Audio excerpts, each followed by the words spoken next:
Literature Across Frontiers really started with a very simple idea, which was that we need to cooperate, we need to collaborate with other organizations that do similar work. And at that point, it was also an attempt to bring on board and to create links with organizations in Eastern Europe.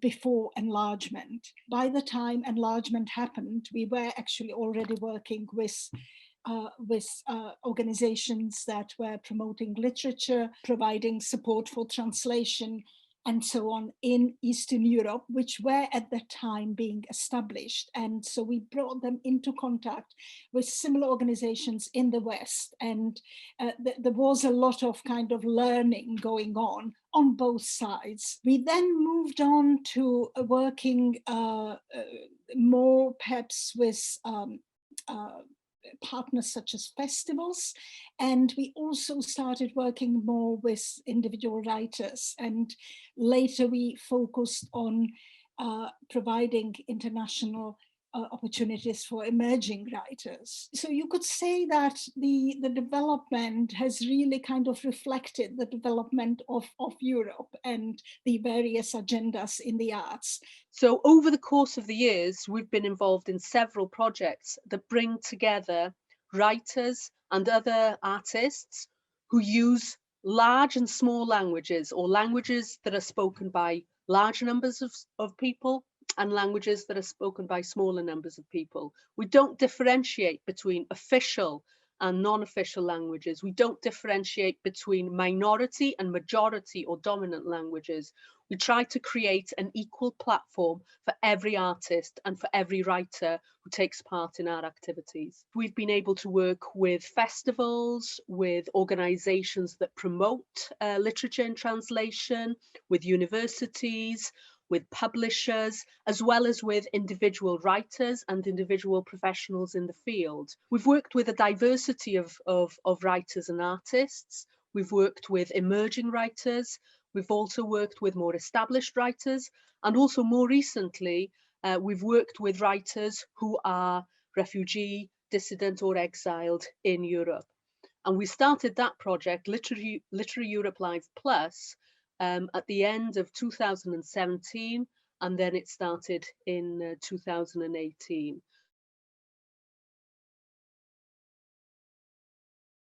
The support we received allowed us to work on multi-annual projects. One of our projects was a 5-year project with almost 40 partners. So it was quite a huge project, which really brought together a variety of partners who wouldn't otherwise come together. Many countries in the EU and countries participating in the program really did not have the kind of infrastructure and support that would allow their writers to travel like that, for example, and to collaborate with others. So I'm really talking about the kind of infrastructures that we have in Britain, like the British Council providing, having offices around the world. I think it made everyone who works with us really think quite hard about what it means to be European. It's quite a common thing to kind of contemplate this publicly and write about it, etc., and debate it. But when you're taken out of your comfort zone and you're taken, outside Europe, and suddenly you're facing quite a different culture as part of a group of writers who are European, it makes you think about your identity in a different way. But that European funding provided the core funding very often so that Literature Across Frontiers and all the values that it stands for could be able to operate successfully over a 20-year period. And for us, I think that's a very crucial thing that we will now be looking at to see whether we can source a similar long-term investment in our work at international level that will also support the values of inclusivity, linguistic diversity, and accessibility to high quality literature, and also to make sure that emerging writers and emerging artists are able to develop their careers internationally.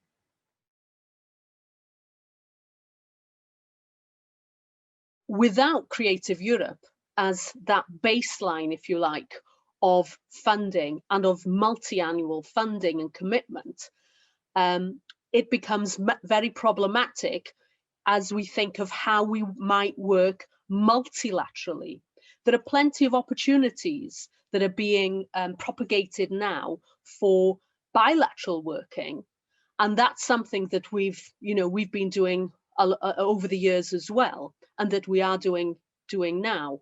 But what concerns us is that it's important that we don't lose sight of the benefits of multilateral working.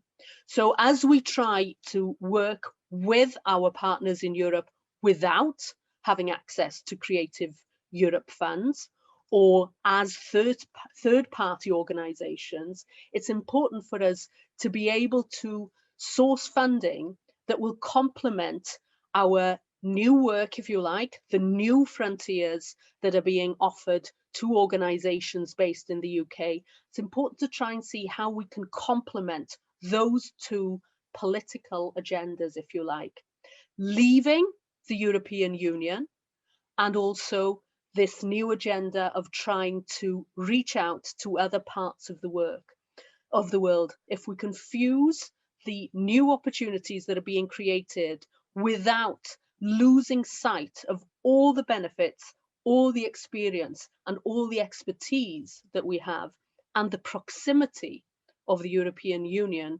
to us, then that's the way forward, I think. We in the UK now will be leaving politically the European Union.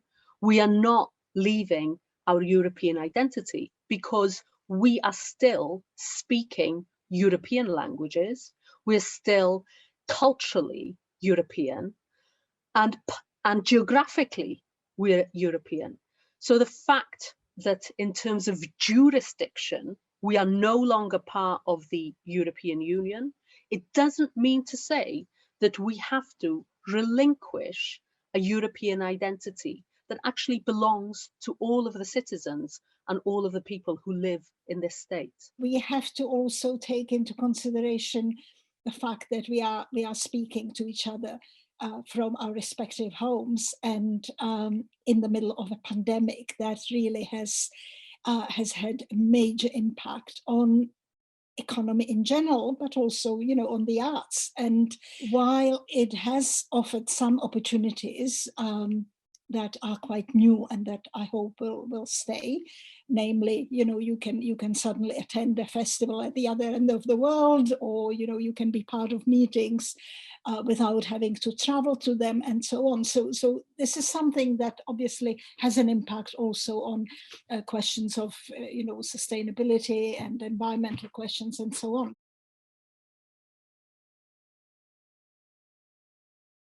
Looking back, I could quote moments from which were quite sort of modest and intimate, like when we started developing one of our sort of trademark or trademark projects, which is or activities, which is the translation workshops, where we have been bringing, again for almost 20 years, bringing together mainly poets to translate each other. And it's quite a small thing to do, but it has again created a kind of movement, and the model we developed was then adopted by various other countries. So when I think back to the first workshops, I'm quite moved actually when we actually organized the guest of honor presence at the Prague Book Fair in 2004, and it started. The book fair started on the 1st of May, and the presence was something that hadn't been done before. It was 3 countries: Wales, Scotland, and Ireland, who presented themselves together with an array of really fantastic writers and a wonderful program. And we had the honor really to coordinate this with partners from Scotland and from Ireland. And of course, the date 1st of May 2004 was the day when Eastern Europe became part of the EU. So it was a really, really significant moment, and that memory is something that kind of stands out.